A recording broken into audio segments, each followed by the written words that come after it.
Hello, we are live. Okay, I'm just waiting to see that people are actually here before I dive into all the things. 25 people live. Brilliant. Welcome, everyone, to our first panel of the Mess of Success Summit. I'm very, very excited about this. And as you can see, we have a range of incredible business owners here for the panel.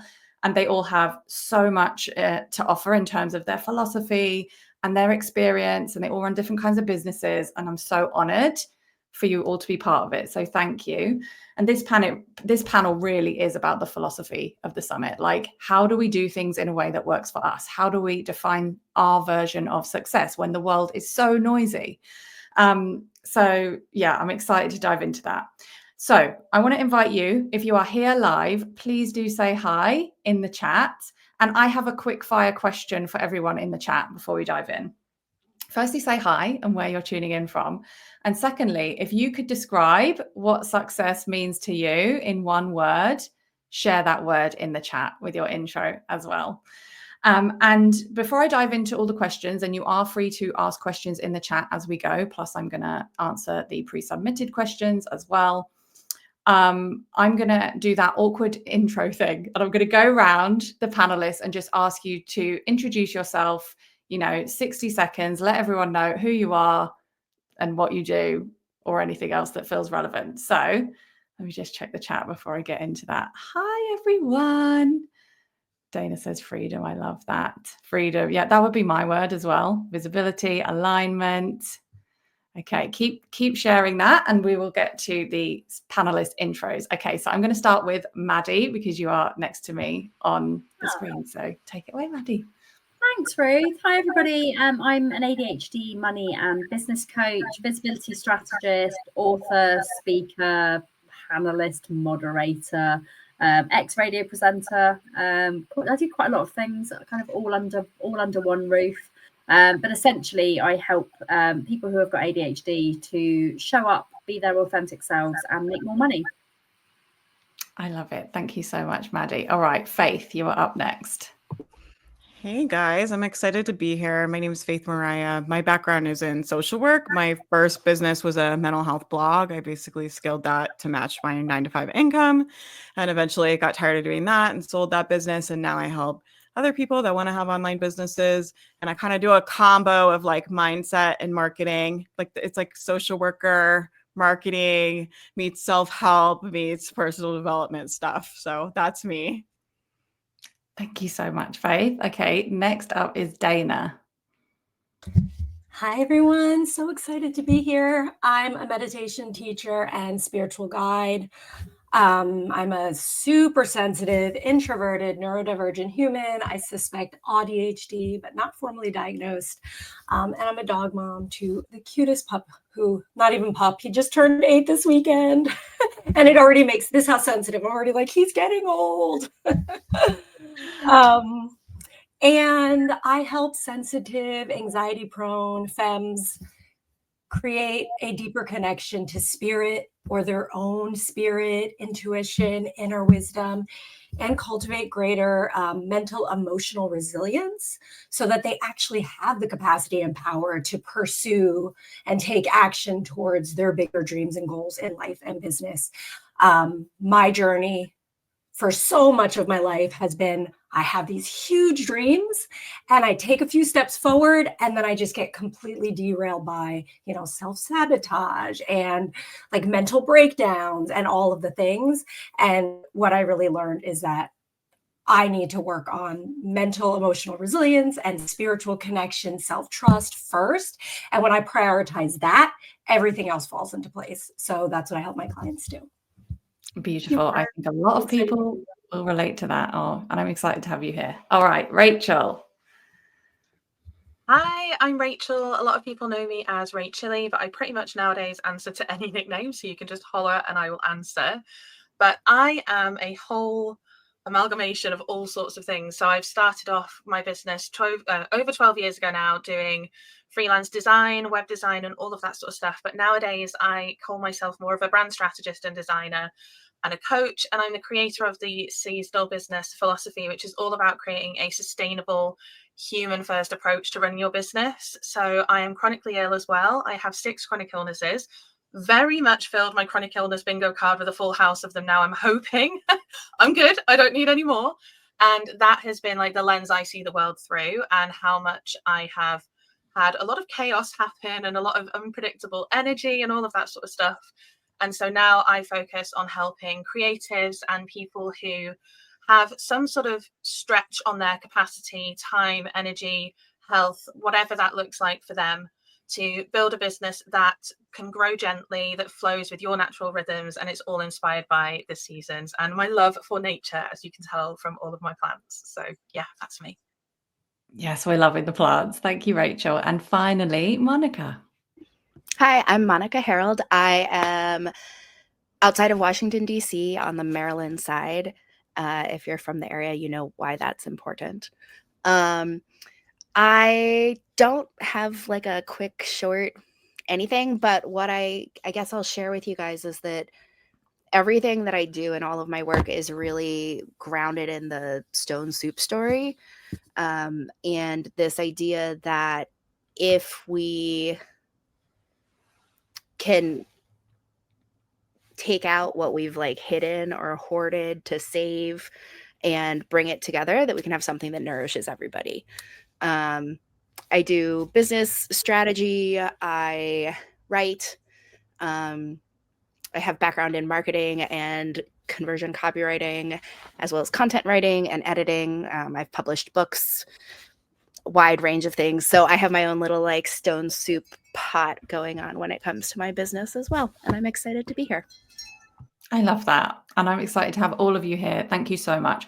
And I should have said this to all of the speakers before we went live, but if at any point something comes up and you're like, I have a link, or I have a podcast, or I have a freebie, whatever, please feel free to type it in the chat and I'll do my best to keep track of the links and I'll put them on the replay as well. All right. And I have seen loads of people sharing in the chat what success means to them, and people, yeah, healthy and happy, kids healthy and happy, options. I love that. Freedom and connection, a lot of freedom. I love it. Okay, so I don't know if you are here, but Deborah submitted a question. I thought this would be a really fun one to start with. The question is, what is the most radical and unexpected rule you think everyone should just toss out the window, let roll down the hill and leave for the vultures to clean up? So I'm going to put that to the panel, and whoever wants to jump in first, please feel free to share. And I also want to add, we're talking about breaking the rules, defining your version of success, doing things your way. We're all going to have a different range of opinions and experiences, and it's totally fine if you contradict each other as well, because that's what we're here for. So yeah, what's the rule that you think everyone should throw in? Shall I step in? So for me, it's all about being yourself authentically, whatever happens. So standing by your values, your mission, your belief system, like that needs to come before anything else. Like I think looking after your customers and clients in the way that feels aligned to you spiritually and, you know, actually authentically is the thing that we need to do. And to be able to do that, we don't follow the massive gurus who put all these things out there, you know, the bro marketers, the people who have got thousands of followers, anyone who's not doing things ethically to their own standards, essentially. And I didn't check whether or not we were allowed to swear on this, but needs to get in the fuck it bucket. That's my view on that. Yeah, I totally agree, because I think I was going to say that you kind of have to look inside of yourself rather than looking out to everyone else. And I think the most radical thing that we can do is like look inwards and trust ourselves, because we're in a world where we are constantly told, like, follow the formulas, do this blueprint, and, you know, copy all of the shoulds that everyone tells you. And I just think almost like turning down the volume on that noise, I think is one of the most radical things you can do, because we're so often taught do everything everyone else says rather than what feels right to us. So I completely agree with that, Maddie. I love the fact that you just said that, Rachel, because should was the first ever word that I chucked in the fuck it bucket. So same here. I always say, because I accidentally still bring it out sometimes in trainings, and I'm like, if I say that, ignore it. Like always, whatever we come to say in this group or anything else, like I think just take what feels right to you. You don't have to just take what we're saying as gospel. Just because we're doing it a certain way doesn't mean it will work for everyone. Absolutely that. Amen to that. Sorry. I love Ruth's question, like, what does success mean to you? Because something I've been thinking about is like, do I want to grow my business bigger? Maybe I want to make it smaller. And I think something that's interesting to think about is like, what does success mean? And I think we're kind of taught that means, more money, more followers, more stuff, more whatever. But I think it's okay if success to you is you want a business where you only work 5 hours a week and you don't mind like not making a lot of money, or maybe you want a business that is really easy to run and it's not something you're passionate about. I think all of those things are okay. And I think just letting your desires be what they truly are, if we put all of that vision of success aside, I think that is something that has served me really well and something I've been thinking about a lot lately. Yeah, I'll chime in. I love what everyone shared. And Maddie and Rachel, what you both shared is sort of like what bubbled up for me first around this question. But I loved this question and I meditated on it last night. And I kind of channeled something else that I felt really important to speak in this space. And I think the rule that we need to chuck out is something around this idea that we have to invest in outside support to create success. And it's interesting because it is paradoxical, because I do think, like, as humans in our culture, we are very individualistic. Nature is much more collaborative. So for sure, we need support. But I think what happens within the realm of like capitalism and business and everyone like marketing themselves, there is this big, deep rule almost that it's like if you have to invest a lot of money to create success. And I kind of just want to challenge that, because personally, myself and so many others, we're all like, excited about our business in the early days, and we throw all of our money and all of our time and like invest so much in outside support. And in many ways that creates this scarcity and urgency. And then we don't have the resources to take the actual time to like experiment and go slow and trial and error what works for us, what doesn't, because we've literally like used up all of our resources within the first 6 months of trying it out. And so, so I was thinking, like, what I wanted to just speak to is like, I think it's really important to be really discerning around like what you actually need support with and who you're investing in support from, and when are you going to invest in support? Like, is it time to invest in outside support, or is it maybe time to like save some of that resource and take some time to like experiment and trial and error and make mistakes without having to like pay a coach, $1,000 a month while you're just like experimenting? So I don't know, it felt important to speak in. And I think one of the biggest, like, learning how to discern this in my business has been so helpful, because I invest at the right time. Even if it's a lot of money, it's like the right time, and I'm able to get the most out of that investment. And when it's not time, or when I'm like fear-based investing, I take a step back and I check in, and then I say, you know what, actually, I just need some space and I need to save my resources. So anyway, I think that's a rule we need to like just create a healthier relationship around investing in our business. I totally feel you on that. It can be really like, it can make you feel very unsafe when you feel like you have a lot of money pressure. And I've been in containers that have been so helpful, so powerful, and worth the money and the time investment. And then I've also had times when I've realized that I'm trying to be shaped into, someone's trying to shape me into a mold, or I at least feel that way, and I'm being pushed too hard in a certain direction. So I love that you brought that up, Dana. Monica, do you have something? I do. And I think actually what you were saying about being pushed into being shaped really speaks to what I was going to say, which is that I think whichever rule doesn't work most for you as an individual is the one that you should check. Right? So if it's do social media marketing and that doesn't fit for you, like, get rid of it. If it's you have to email once a week, or you have to email at all, and that doesn't work for you, get rid of it. Like, I think when we build our businesses, if we want them to be sustainable, the rules that we follow have to work for us, right? And like, if they don't work for us, then it's going to end up going sideways at some point, whether that's with burnout or fatigue or other things. And so I think that's the biggest for me. It's whatever rule doesn't resonate for you, and that rule might change, right?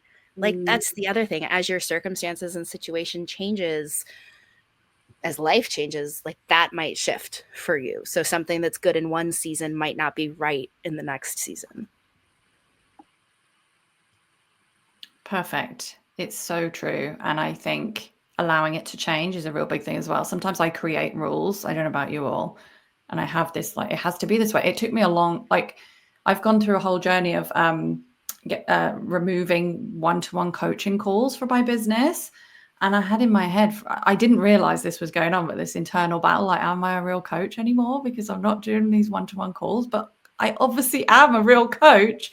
But it's so funny how we have these internalized things as well when change happens or when we need to change for our life, for our energy and all of that as well. Thank you so much, everyone. Okay, I saw a question in the chat. I'm going to note that down for later. Anyone in the chat, by the way, if you have a rule that you have thrown out of your business or want to, please feel free to declare that in the chat. Okay, so the next submitted question we have is it important to have your own definition of what success looks like? I think so, absolutely, because for a long time I kind of thought that success was what everyone else was telling me it was. And again, it was that like looking inwards and realizing that the reason I was burning out so much was because I was following what everyone else thought rather than what it looked like to me. And for me, like as a chronically ill person with 6 chronic illnesses, like I can't have a definition of success that matches people who have far many more resources or energy or time than I do. And I've had to learn to just be okay with that. And that is really difficult. And at times, even as recent as last week, I was like, this is not okay. And I'm fed up of this. But I think what helps me is actually grounding back into what that version of success for me looks like and what matters to me. And for me, that's knowing that I'm honoring my capacity, like my values, my season of business that I'm in and season of life that I'm in. And I think it can help me feel like business is more like a home rather than like a race that I'm constantly running in.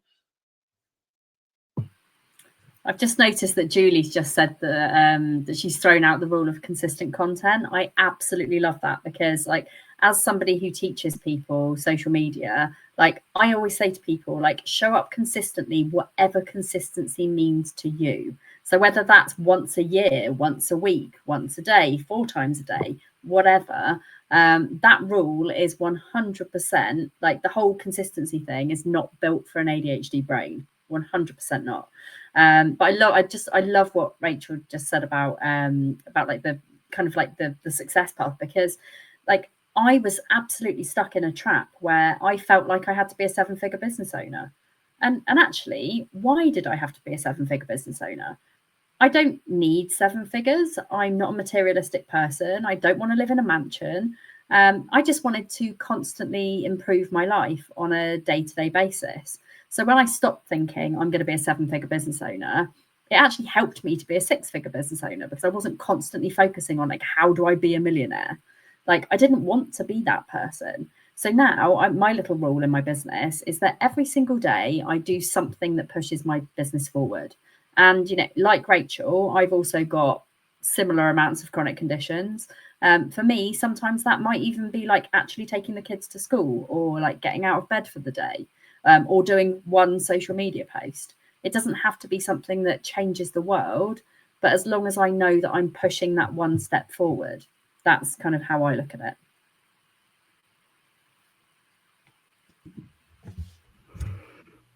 Yeah, I love what everyone's sharing here. And I totally think that, yeah, like getting clear on what my version of success is for like every single goal I'm pursuing has been a game changer. And actually sitting down, and I've had to do this where I sit down and it's like, usually I know what like ultimate success looks like, but that ultimate success might not come for like years. Honestly, I've realized like I am so fucking slow with everything. And like, I've been wanting to make like 6 figures in my business for 5 years, but like literally I've just been kind of peeling back the layers of blocks that have been keeping me from that ultimate goal. So for me, it's been critical that I sit down and list out like every single like seemingly insignificant sign of success for the goal I'm pursuing, and both outer, like, okay, showing up and doing a summit, like this is my first summit and like this is fucking huge for me. And like Ruth knows, like so much resistance came up, and I even shared in the Facebook group today, like 10 years ago, I would have backed out. I may have even ghosted because like I didn't have the capacity to like navigate that dysregulation that comes up. So making a list of like the baby success steps that, you know, ultimate success, okay, maybe that'll come in 5 years or a year, but what are the things that I can celebrate on the path, and being very clear with each big goal, what those like baby step successes are and celebrate them. And then also inner success, like even if I'm not creating any like outer progress, even if it's small, the inner progress. Oh, maybe I got dysregulated like less this week, or maybe I, you know, only ghosted someone for a week instead of a month, like whatever it is. It's like those inner successes and those micro successes, like listing them out so that you're constantly reorienting around like, okay, there is some progress, even if it's like on a microscopic or inner level. I just wanted to mention too, I think it's important to have your own version of success, because I think we've all probably been in this space long enough to tell you everything comes in and out of style. So what everybody tells you, you have to be doing, like a year from now, like they might say something totally different. So it might be like, oh, like you don't want to be launching, everybody's doing Evergrade. And then I remember everybody was like, oh, you have to do high ticket, you have to do one-on-one. And then, you know, it changed to like, everybody needs to do low ticket memberships. And you just have to understand like this stuff comes in and out of style kind of in marketing. And so I think having a clear vision of who you are, what are we building here, where are we going, for me, that's been really important, because I am like a shiny object person, right? So I'm someone who's susceptible, frankly, to that kind of marketing that's like, oh, like this is going to be great and this is the next best thing. And I'm like, cool. And then I'll do that and I'll get down the road and I'm like, how did we get here? Like, what is happening, right? And so I think really being anchored into the vision for what we're building, who I am and where we're going, right? And then just letting the industry be the industry, letting the marketers be the marketers. And it's like, I'm just going to be here with my vision and my community and my people doing my thing. But anyway, I just wanted to mention that I think you really got to be anchored in, because it's a chattery, shiny object filled space.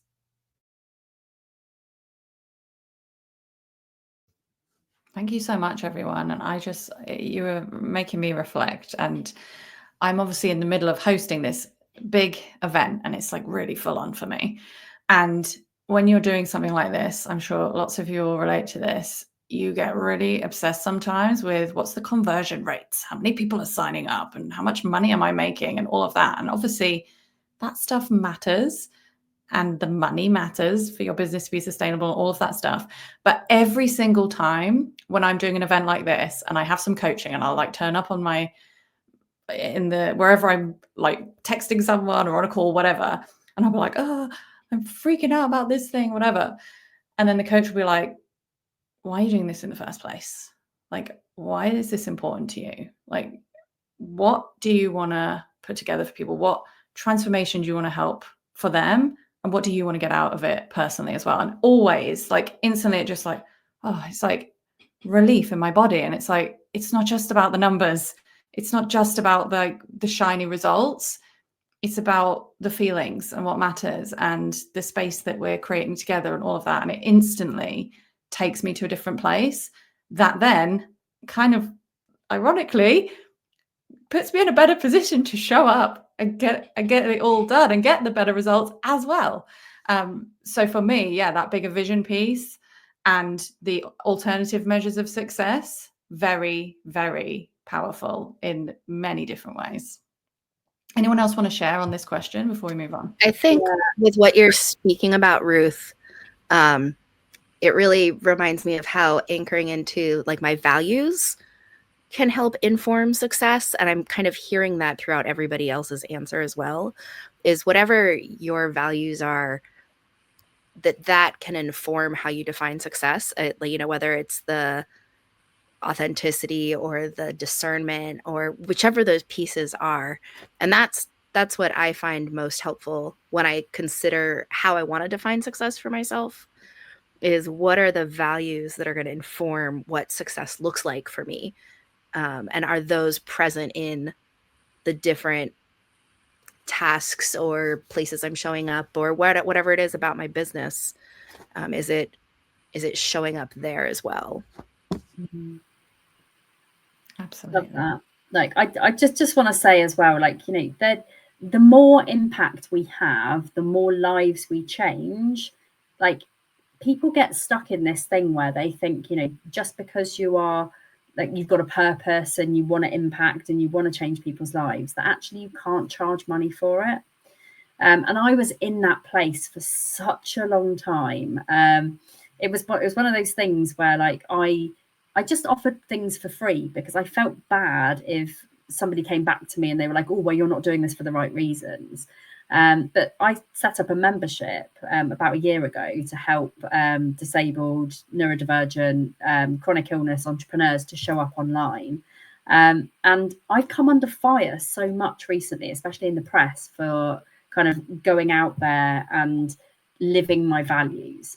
And what that does is, in turn, yes, I've had so many horrendous comments and horrendous things that have been said about me, that I'm trying to screw the system and that I'm a sick fluencer, which is apparently somebody who's disabled that tries to make everybody else feel like they're disabled. Totally not a real thing. But what I've actually realized is that the more we show up in line with our values, the more impact we have, the more money we can make and the more money we can charge. And just because we want to do good in the world doesn't mean that we shouldn't be paid fairly for our time. Absolutely. Thank you for sharing that. Also, the interview I did with Maddie, I think it's going out tomorrow. And you shared a bit more about how you help people and make money from it as well. So definitely watch that tomorrow. Thank you for sharing that. I'm just loving these answers so far. So the next question is, how do I feel more confident when doing something out of the box?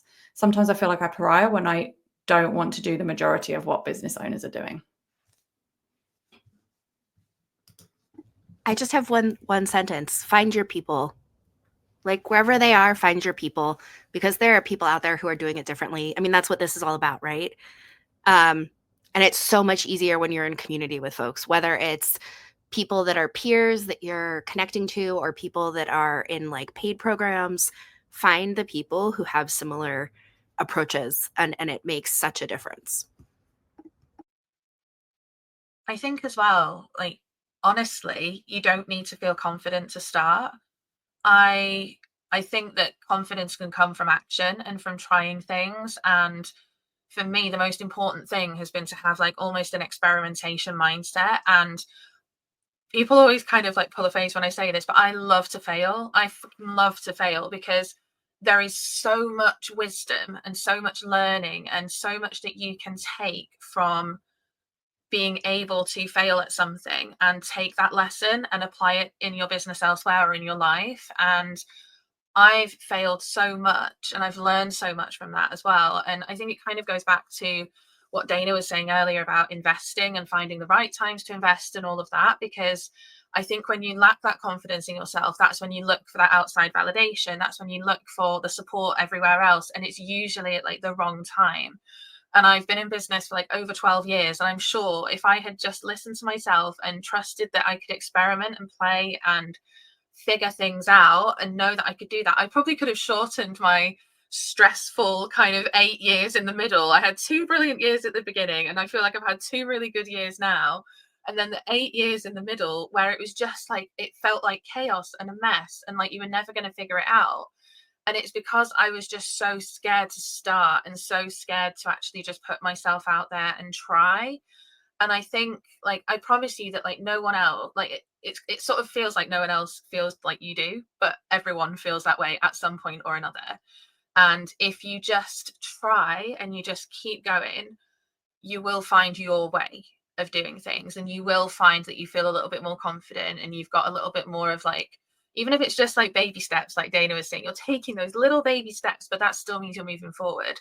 And even if it feels like you've just completely fallen flat on your face going on those little steps and you've then fallen down about 10 of them, you've still made it all that way up and you can do it again. So that's the way I try to approach it now.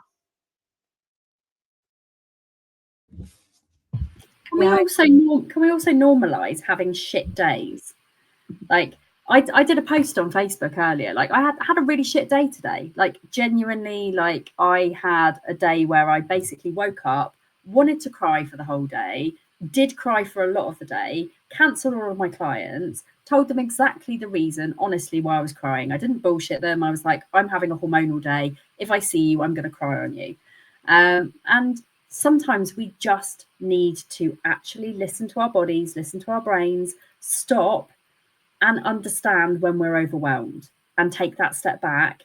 Tell people we're taking that step back. Say to people, hey, I'm having a shit day today. I'm going to cry. I'm just putting that out there, because there are so many people who have this like toxic positivity. And I am normally somebody who is super duper positive. Like I can have it rain, hail, like in my eyes, and like, you know, I'll go half blind for the day and I will still show up smiling. But on that one day where I don't want to show up, I still kind of tell people I'm showing up, but just in a way where I'm like, do you know what? No, like we have to actually normalize our own well-being in business. That was it. Yeah. I'm loving all of these answers. And I'm like, first, when Monica spoke and said community, I'm like 100%, especially when it's not like the typical business advice. Like before I found neurodivergent community within entrepreneurship, I did totally think like, what is wrong with me? What is wrong with me? And it was really hard to pull myself out of that. And then, yeah, so all of this is feeling so important. The other piece that I'll add that for me has been a game changer with everything else is like my spiritual practice, because I don't always feel confident. I remember buying books on like, how do I feel more confident?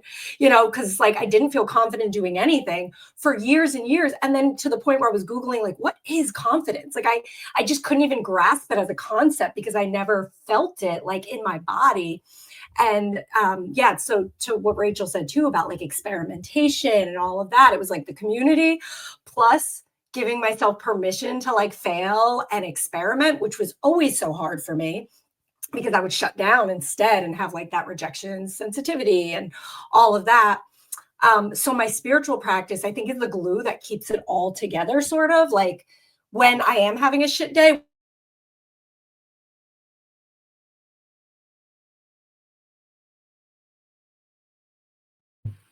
Have we lost Dana?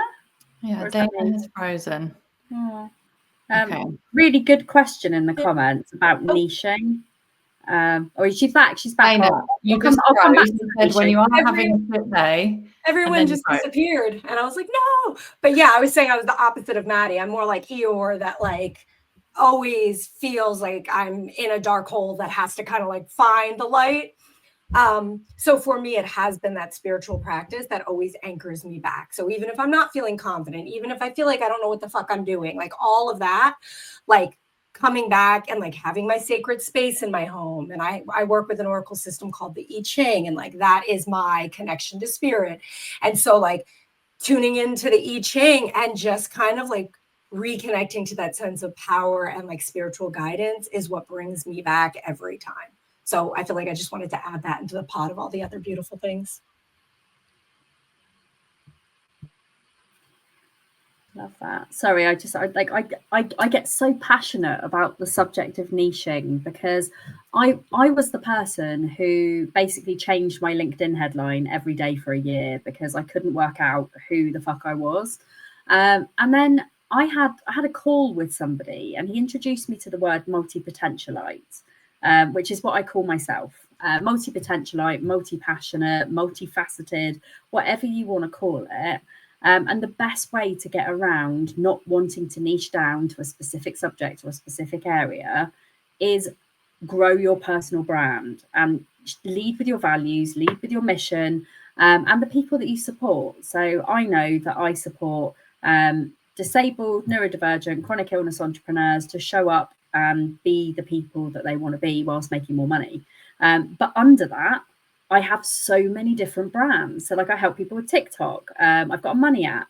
I'm a coach. I'm a neurodiversity specialist. Like so many different things, and all of those are very different niches. So the way that I niche is by the people that I serve and the content that I put out there, and it's all about showing up as you. So if you can kind of basically put down all of the things that you do and somehow try and make it fit under one umbrella. Like I knew that I couldn't, so I created my own magical world called the Maddiverse.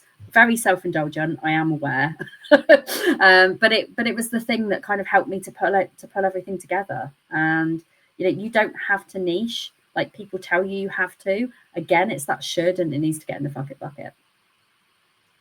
Thank you, Maddie. Yes, that was in response to Brenda's question in the chat.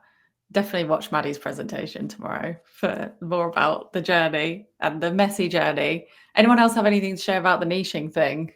I mean, I'm definitely on that same page as well. I wanted to say too, like a lot of times for me, most of the people that I coach that really struggle with niching are also struggling with output, right? So they're kind of stuck in like over consuming other people's stuff and like watching a lot of stuff, reading a lot of stuff, listening a lot of stuff. And so I think one of the best ways to figure out your niche or figure out your business or figure out really anything like that you're struggling with in your business is to start like creating whatever inspires you to create, right? And whatever gets you out of the consumer and into a producer role and a creator role. And like, I think if it's talking about your dog or showing your cat or like just teaching people your favorite drink that you like to drink, anything, I think instead of trying to make the goal, let me figure out the business and find the right niche and like get that nailed down. Like, what if we made the goal more like, let me get the skills, like, let me start practicing producing, let me start becoming a creator, let me start outputting more. And I think that you'll get a lot of clarity. That's really how I've found kind of everything in my business that we've sold or that we've created or that we've output. It's really just from creating a lot of stuff and putting it out there and like getting the skills over time and then seeing where all of that kind of has led me. I think as well, like what's helped me is I'm very much like Maddie. I'm starting to see that we're like the same person in a lot of ways. But for me, I found it really difficult because I was passionate about so many different things. But the one thing that has helped me is kind of finding that like golden thread that kind of ties everything together. So although I might talk about like one of my group programs has 12 different trainings in, and one of them I did a blooming meditation on creating a website because I know how stressful that can be as a process. But for me, like my golden thread is all about sustainability in business. How can you make it work for you? How can you look at your human first needs? Like, how can you reject what everyone else tells you that you should do and tune into yourself? Like, how can you focus on all of that? And so that's how I've been able to create a program that talks about everything from scaling your business to mindfully marketing to creating a website to looking at your brand roots, like all of these different things that seem really like disconnected.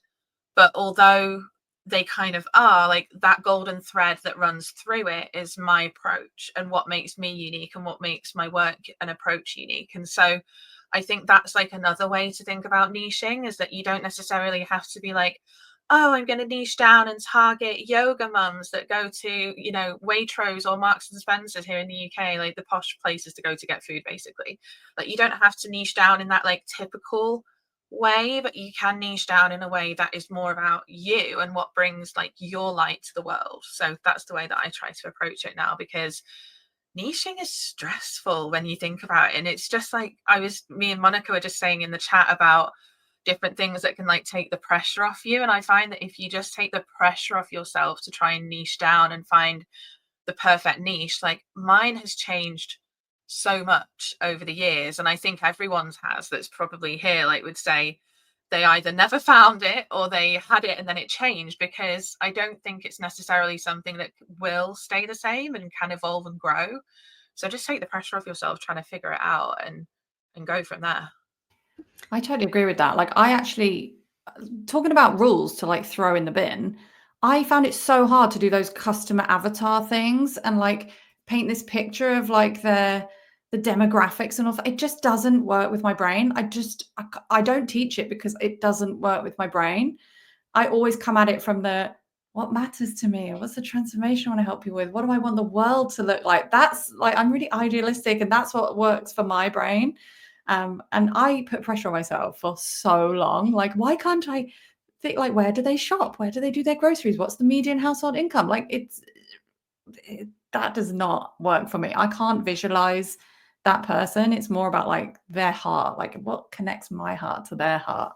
That's how I think of it. And finding that golden thread is exactly what Faith said, a process of trial and error. I put something out there, I'm like, oh, that bit of that thing I loved, like that particular part of it. Oh, I'll do something about that. And yeah, and it changes over time, like you said, Rachel. Yeah. I'm going to ask another question because we have a few more questions, so I need to keep it going. So someone said, I don't think I have their name, I struggle with depression and had to take disability at one point when I was at a really high point in my career. Everything crumbled when I was forced to take a step back and take care of myself. Any suggestions for picking up the pieces after a major setback that you've worked hard for? I'm happy to take this one because I've been there. 2 years ago, my business died. The pandemic completely and utterly put it into a coffin. And I didn't leave my bed for 3.5 months. I was so ill, and I was recovering from a recurring kidney infection that was brought on from ADHD, burnout and stress. My biggest thing for anybody who wants to start again, brainstorm it onto a piece of paper. Like, write down all of the things that you're good at, but not necessarily the things that you think you're good at. What are your interests? What are your hobbies? Like, what are the things that give you joy? Because if you're trying to start a new business or you're trying to get up from the ground, doing something just because you think you should be doing it, again, there's that word, is the worst thing that potentially you can do. So if you find something that fills your cup, that lights your fire, whatever way you want to say it, that helps you to get out of bed in the morning, that's going to give you all of the happy, all of the dopamine, all of the things that make your heart sing, you need to find that thing, and that's the thing that's going to help you to get back up again. And not to put too much pressure on yourself either, because we're only human. Thank you, Madeline. Sorry, go ahead. It's okay. I was just going to say, I want to add to that because in my presentation, I talk a little bit about I've actually taken like a 6-month extended disability leave for depression. And I've also taken one for my back. I had back surgery, and I took them within a like 2.5-year time frame. So if you do the math, that kind of tells you how much work was happening within that. And I think for me, the biggest reorienting things in both instances was to really look at what had shifted or changed for me when it came to priorities, right? So I went with my back surgery, I made really drastic changes about physical activities that I was doing, and saying like, this activity that I have to do, as much as I love it, is not long term going to help me out with like maintaining my back health. And so that's where I would kind of start to look, in addition to kind of what Maddie touched on, where have your priorities shifted and what's like different or new for you now, and how can that inform moving forward? I think as well, like, just to honor the courage that it takes to even think about trying to start again, because like picking up on what both Maddie and Monica have said, like, one thing that's kind of helped me through the setbacks, like I've had times as well where I had to work from bed for 5 months because I just could not get out of bed, and I had to think, right, if I can't show up as like the freelance designer that I am right now, what can I do? And I think the biggest thing that has helped me is actually just acknowledging what I've been through. Like, don't minimize it, don't try and rush to bounce back, because I think if you can just allow yourself to sit with it and be gentle with yourself as you move forward, like, even if it's slow, it's still progress. And I think what they have both said, Maddie and Monica, is just so valuable, because I think you need to think about your priorities, but also like your needs. So think about yourself as this human first in business. Don't think about business and what it should be and how it should look for other people and how it can help other people. like you're in business for yourself first and foremost. So think about what you need and bring that to the forefront, that you're thinking about more than anything else, because I think otherwise you'll fall into that same trap of building a business that doesn't work for you and that can easily crumble again. Whereas if you focus on yourself, you're going to build in those like systems or habits or ways of working and ways of showing up and ways of building the business that will mean that it's less, it could be less likely to happen in the future if you do need to step back, and if you do need to sort of what I call like the winter season, and you need to step back and regenerate and recover under the surface. So yeah, I think just like, first of all, the courage it is taking you to even think about doing it is massive, and you are so brave and so incredible for doing so. So I just wanted to honor that for whoever asked that question, because like you see here, we get it, we understand, we've been there, we know it. So yeah, just wanted to add that in as well. Thank you for that, Rachel. And it made me think there's the situation as it is, which is you're coming back to your business and you want to get started again. And then there's your feelings about the situation, which I would imagine are going to be huge. And someone else in the chat said, I'm looking at re-entry, but there's nothing to go back to. There's going to be grief going on. Like, it sucks. Like anger, it's not fair. It sucks. What if it happens again? Like, all of these feelings are going to be swirling around.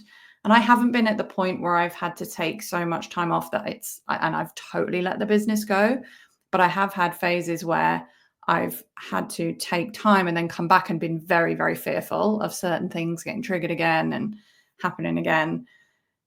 So I think just you have to be extra kind to yourself, like what you were saying, Rachel, because like it's not just about practically getting it going again, which, by the way, if you had a successful business before, even if it's totally gone now, you still have so many skills and so much stuff to draw on. Like it hasn't disappeared, even if you feel like the business has disappeared. That stuff hasn't.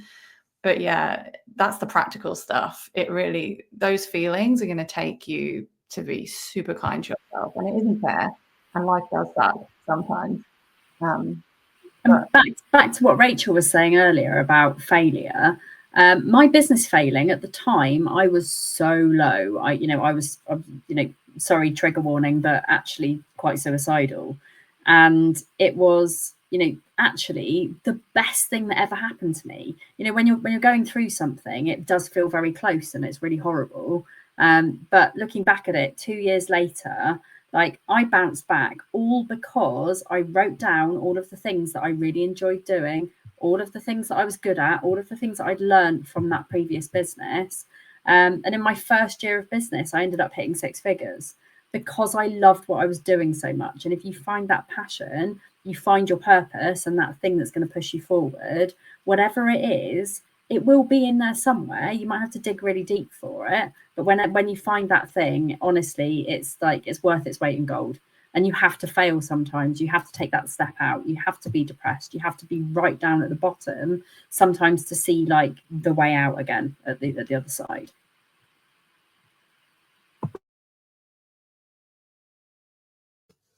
Thanks so much for everyone just sharing so openly. And Wendy in the chat just shared about going through all of this stuff and your former career ending badly, and you had to start over again at the age of 54.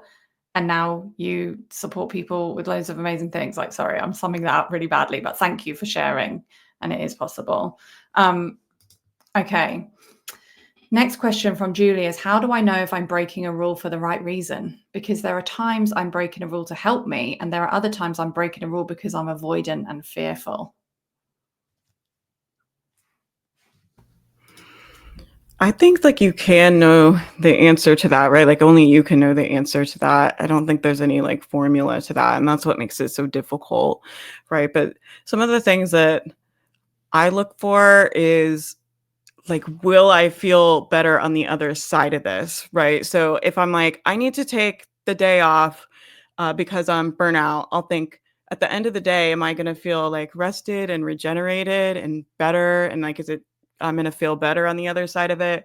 Or sometimes I'm just like, no, like I need to work because if I take this day off, like that's not really what I need right now. Like I'm actually going to feel even more depleted, right? And so I'll kind of like put myself on the other side of it, and I'll be like, is this going to energize me or is this going to drain me? And sometimes it's not easy to tell, but I find the more I like sit with that and I ask myself that, like the easier it is to kind of figure that out. My brain does that to me all the time. I also have clinical depression and PTSD, right? My brain is always like we're very tired, we can do it later. And like while I'm a proponent for like rest and not burning out, the reality for me, the way my clinical depression manifests is when I rest too much, I feel like shit, right? And it can be like very triggering and draining. And so I really have to be tuned into like, is rest going to be restful and restorative, or is rest actually going to deplete me more? And that is something that kind of helps me navigate that a little bit.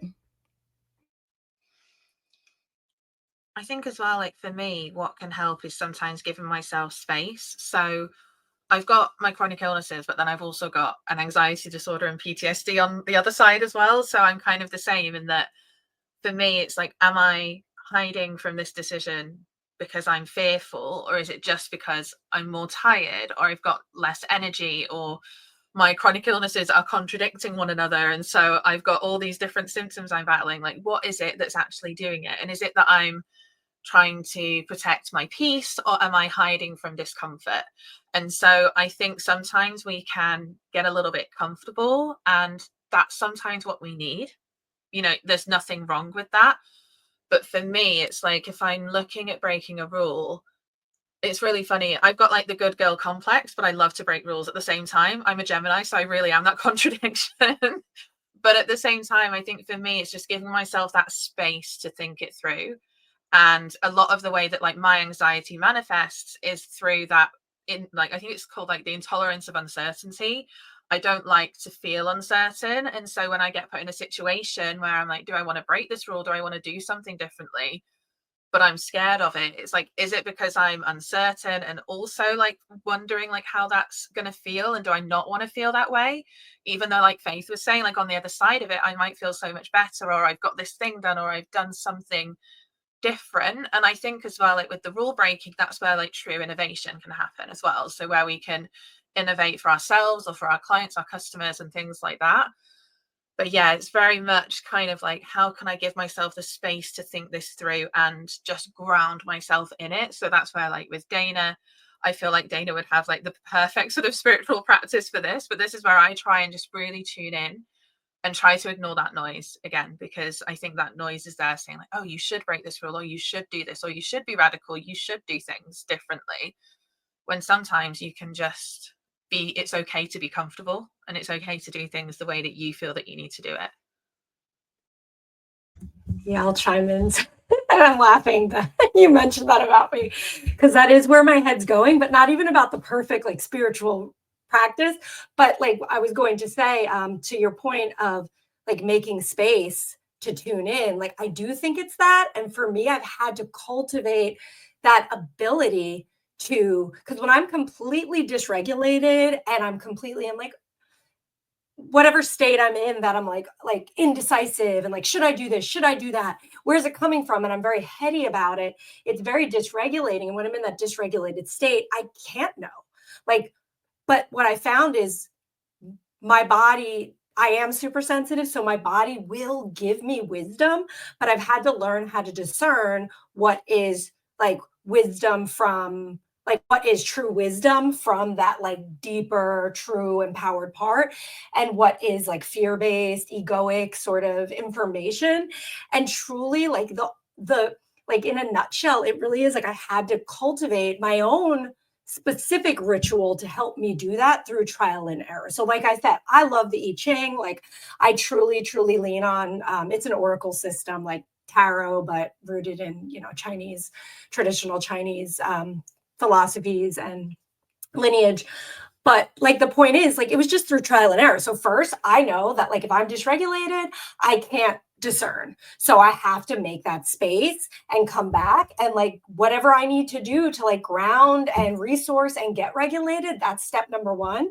And then I need to connect to my own inner wisdom. And so I've had to find the practices for myself to do that. So it is the I Ching, or maybe, you know, it's some journaling, asking myself the right questions. How does it feel? Like, as Faith was saying, like, how does it feel when I think of, like, when I imagine myself pursuing this path? How does that feel in my body? Does it feel like it's rooted in fear? Does it feel contracted or expansive and rooted in truth? But like, yeah, so coming back, like for me, it is the practices and rituals. I think that's why I work with people, to like find the right practices and rituals for them.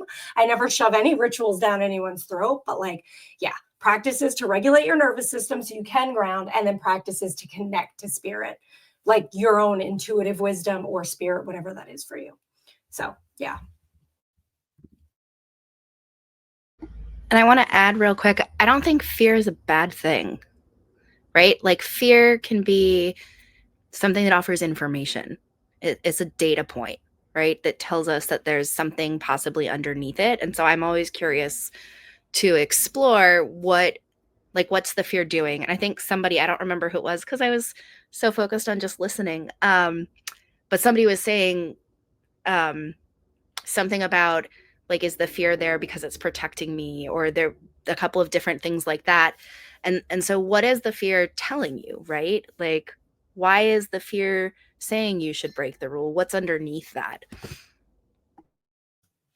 I totally agree, Monica. I always feel like asking the fear questions very, very helpful if we can truly listen, because sometimes there's a little bit of stuff to get through to hear the true answer. Okay, I have 2 questions left in the document. I'm wary about keeping to time. If any of the panelists needs to go right on time, can you just tell me? Because I want to make sure we give a shout out to where people can find you before you have to leave. So Maddie, you're going to have to go. Yeah, I do. I'm afraid. Sorry. I have I turn into a pumpkin at 9 o'clock. Yeah, it is late here. It's not that actually. It's more the fact that my husband sits there like looking at his watch, waiting for himself to be able to eat. So like I do normally have a bit of a hard deadline, but sorry, okay. I can probably go a few minutes over. Right. I'm going to ask one more question. Then Maddie, if you chime in, please share where people can find you and all of that as well. So the next question is, it's either Sarah or Sarah, I'm not sure the pronunciation. Was there a moment in your life when you threw away your previous definition of success and embraced a different one? Absolutely. And it was basically when I got my neurodivergent diagnosis, because like when you understand your brain and you understand that you are running with a completely different operating system to what you originally thought, you tend to be a bit kinder to yourself. And I realized I was putting massively huge expectations on myself. Like I genuinely said, I want to be a millionaire by the time I'm 42, because 42 is my lucky number. And that's this year. It's not going to happen. And I'm totally fine with that. And I'm actually really comfortable with where I am now. And it's all about knowing what your own limitations and your own boundaries are, and listening to what you need, not listening to what society needs, not listening to what that big guru says that you have to do, not listening to those people who are going, yeah, 6 and 7 figures, they're the only way. Even if you want to make an extra £100 a month, that's still an extra £100 a month to you. So stop listening to everybody else. Listen to yourself, listen to your body, your brain, and you will know which way to go. Thank you, Maddie. In case you have to jump off while we're still talking, can you share where people can find out whatever, any links you want to drop or anything? Yeah, so I'll drop my Stan store in the comments. Basically, it's where I keep everything. I've got loads of freebies in there, loads of different stuff. You can pre-order my book, which is here if anyone wants to have a look at it.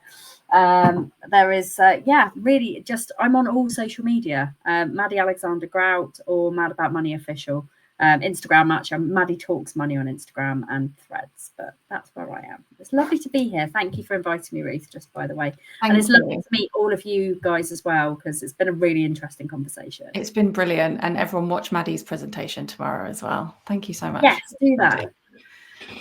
Anyone else want to chime in on that question? A moment in your life when you threw away your previous definition of success and embraced a different one? Yeah. Oh, I was just going to say, it made me think of when I quit my 9-to-5 job. So I grew up very poor, and kind of the peak of success is like getting a salary job with like health insurance. And then you just do that till you die. Like if you're lucky enough to do that. And I had a state job with benefits, and I was just so miserable. And so I built up my blog. That was like my dream. And I got to leave my job, which was amazing. But what I wanted to share with you guys was, I think sometimes this stuff doesn't feel like how we think it's going to feel. Because I remember thinking about when I quit my job and how I was going to be free. And I remember that day, like walking out of my office and just sitting in my car crying, being so scared. And I think sometimes, we think doing these big pivots and like following your intuition and following your heart and doing what's aligned. Like, I think for some of us in some situations, it can be really uncomfortable. And so I just wanted to share that story. Like if you're feeling like I need to make a pivot or I need to make a change, but there's a whole bunch of really freaking uncomfortable shit I have to go through to like get to where I'm meant to be. Like sometimes I think that's part of the process. So I just wanted to share that. And speaking of like really uncomfortable change and pivot, like I'm definitely going through that right now. So I don't feel quite ready enough to announce it publicly on a big web stream thing like this, but I'm doing things very differently to the way that people tell you that you should do. I'm breaking all these radical rules. I'm changing what my definition of success looks like in real time right now. And so all will be revealed soon, like ta-da. But yeah, it is really uncomfortable, and it does really challenge you to dig deep into what it is you value, what it is that you want, like what does success look like to you. And I've definitely been doing that for the last like 4 months or so, and then it's led to me making this huge decision, which is actually going to give me the chance to like press reset on my business in the best possible way, and also give me all of the things that I wasn't expecting to find through this decision, if that makes sense. And so I know I'm being really vague, and so I apologize for that, because I know if that was me having to listen to this, I'd be like, ooh, what's actually happening? Like, what's going on? But yeah, it's just like, I'm not quite like ready to say it like all publicly. I want to sit with it a little bit more. But yeah, it's definitely been a huge change for me. And I thought I was going to answer this question when I saw it earlier with like, oh yeah, it was when I, threw away listening to other people and I started listening more to myself and stuff like that. But I realized through listening to Faith that, yeah, this decision I'm going through right now has been something I've wrestled with that has felt incredibly uncomfortable. That's like the perfect way of putting it. But I know that on the other side of it, it's going to be like such a huge, massive like improvement and change for me and my life and my business. So yeah.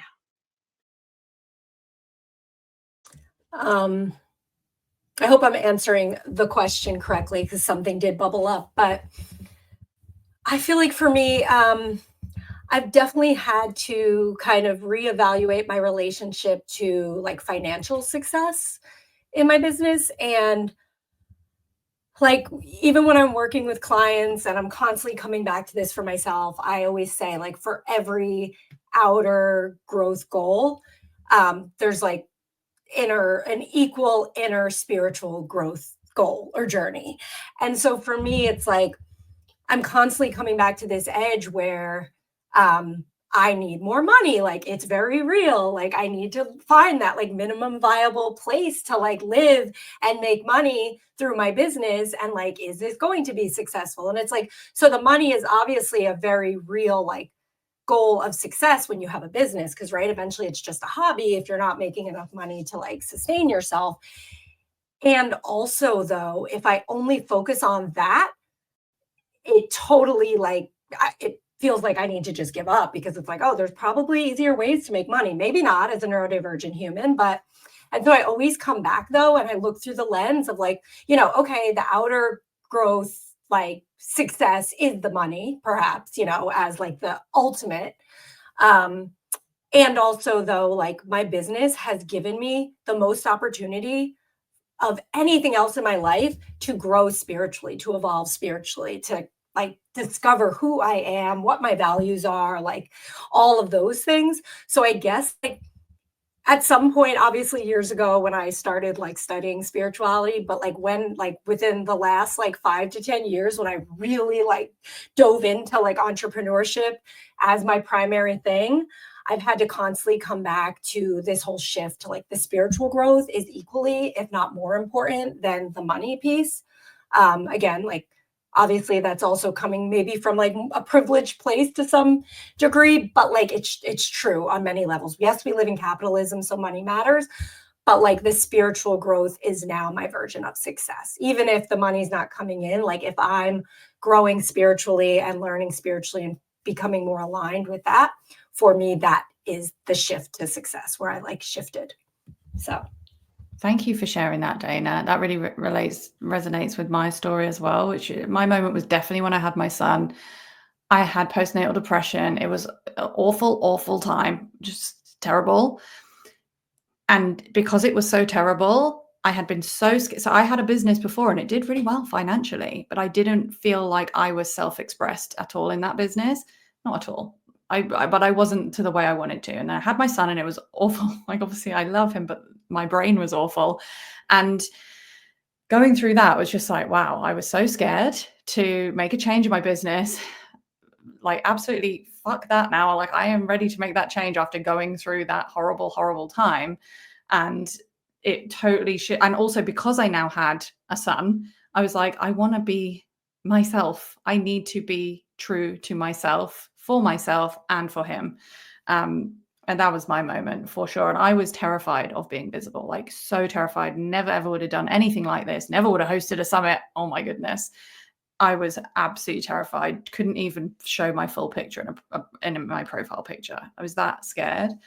So that was definitely my moment. And I was just like, you know what? I have a successful business by many people's definition, and I'm going to let that business go. That was a very difficult decision. Well, it was kind of easy and difficult at the same time. And I have sometimes thought, why did I do that? Why did I start from scratch again? But I had to, because it's not all about the money. As Dana said, it absolutely isn't. Monica, did you have anything to say on that question? Yeah, I'll be quick because I know we're over time. I think, yes, I've had big moments, but everybody's talked about those. So I wanted to say that I also find that kind of like a compass, right? Like I find that I'm constantly shifting and like small tweaking my definition of success. But if you just shift your direction by like 1 degree in travel, you end up on a different like country or a different continent. And so I find that that's been really effective. And then the other quick thing is kind of like, I also, and this might just be a factor of my age, but I find that I am also looking back and like saying, hey, you know, I feel like I've opted out of these general markers of success that society says are important. Is that actually still true for me? And am I really opting out because of choice, or am I opting out for a different reason, right? Like, am I opting out because I'm afraid of something or what else? So it's a constant conversation for me, is what I would say. Thank you. Thank you, everyone. I feel like I need to wrap things up here because we are over time. I feel like we could keep talking all day, and thank you to everyone. If we haven't got to your question, I'm sorry we haven't had time, but please come in the Facebook group and talk about all the things in there as well. So I just want to give each speaker a little chance to give a shout out or, you know, drop a link, and I will curate all the links and put them in the replay as well. So I'll point you out.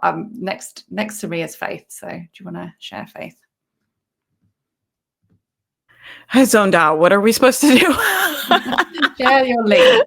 Speaking of ADHD. Yeah.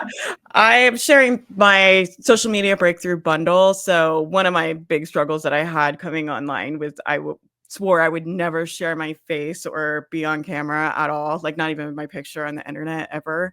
And so I had to go through quite a journey to overcome the fear of being on camera. And now I really love it. And so I'm very passionate about helping people get over the fear, be on camera, be yourself. We have a whole community that does that inside my program, Creator Camp. But I pulled a bunch of our favorite stuff out of there and put it in a free little bundle for you guys. So that's my freebie. I'll grab the link to that. Dana, do you want to share next? Sure, I'll share, but I don't really have anything I'm sharing other than My presentation is tomorrow, and I would love for anybody that resonates with me, my story, my vibe, to come check it out. I'm talking about, well, it's called 3 Shifts That Help Me Escape the Hustle Burnout Hamster Wheel and Embrace My More Natural Seasonal Rhythms, so that I can pursue my big business goals without constantly getting derailed by massive anxiety and breakdown. And through that, I did kind of just put together,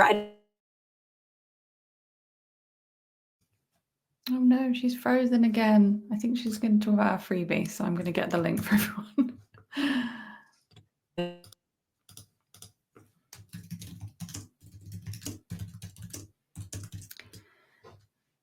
Okay, I've put that in the chat. can you hear me? Oh, somebody else. You're back. I assumed you were about to share about your freebie. Have you? Yeah, I was just basically saying that. Check out my talk. If you resonate with my talk, literally, like, this is me showing up messily. I don't even have freebies ready. So I just basically made like a 10-page guide around what I shared in the talk. And then like some additional journaling prompts around like the talk topics about like aligning with certain parts of yourself to live in a more seasonal aligned way. But I will say too, like, if anybody is kind of vibing with what I've been talking about with the I Ching, in that guide, I did give a 50% off coupon to get a reading. So that's in there. Thank you. By the way, I'm going to ask Rachel and Monica to share in a sec, but while they're doing that, can everyone in the chat please think of your key takeaways from this conversation and share that in the chat, because that will be great to read as well. All right, Rachel, where can people go to find out more about you? I know your presentation is still available. Yeah, my presentation's there today, and that was about, again, kind of aligning with Dana, but about sort of working with unpredictable energy. And my freebie is my seasonal planning session replay. So they are the most beautiful places to hang out. I normally hate live calls like this because I find they drain my energy, but this conversation has been so wonderful. It just fills me up. And that is what my seasonal planning sessions are as well. So they are a time to sort of come together. And even though it's the replay, I promise you will find it just as powerful as if you were there live, because I get that comment every single time I host them at the start of the season. They have the most wonderful people that join up, and it will help you get inspired for the season ahead and create a plan that is designed to flex with you and to give you that flexibility to grow and move through the season and grow your business in the way that works best for you, how you want to. So yeah, and then you can find me in the Facebook group. I would love to chat with you. I did a little post just earlier before this so that you can come and say hello and chat, and I basically chat for England. So come and chat with me. You can find me on Instagram as well. I'm at Rachel, so I will pop that in the comments of that Facebook thread as well. So yeah. Thank you. And Monica, do you want to share? Yeah, I'll just pop in my freebie. I had it here. Hang on a second. From the I've lost all words. I'm gonna put in the freebie for the workshop that has the. Yep, nope, I can't do 2 things at once. I was trying to pull up the URL. Sustainable pricing workshop. I wasn't going to do that one, but I'll put that one in. Different workshops. I was going to do the worksheet, but I'll put both in. Okay. Just give me a second here. Monica has a sustainable pricing workshop in the Summit goodie bag as well.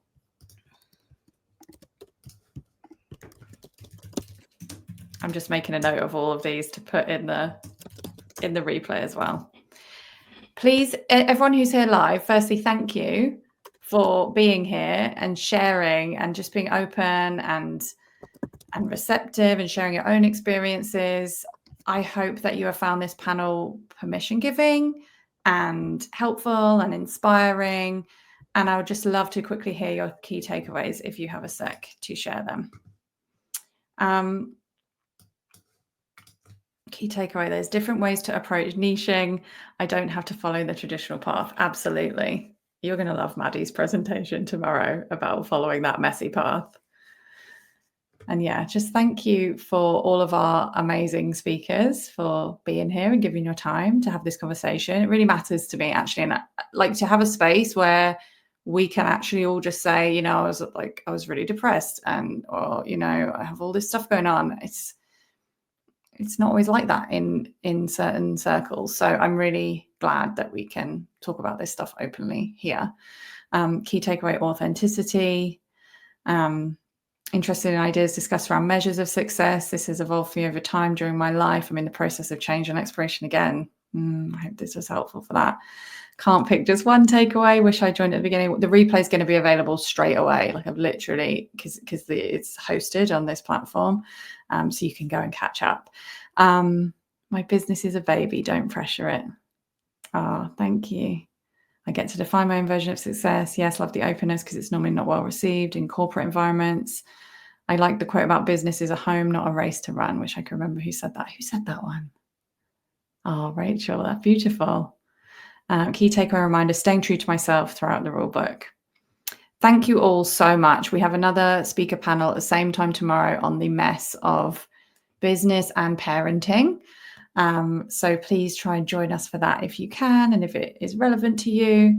And yeah, just thanks for being part of the summit. Thank you to all of our amazing speakers. I'm going to make sure all of your freebie links and all of your presentation links are somewhere around the replay, wherever that is. So I'm going to wrap up there. I know we've gone over time, so thank you for being so generous and free with your time. And you've all been amazing, all been brilliant. Thank you. All right. Have an incredible rest of your evening, day, whatever time it is for you. And I'll see you all around the summit as well. Okay, bye.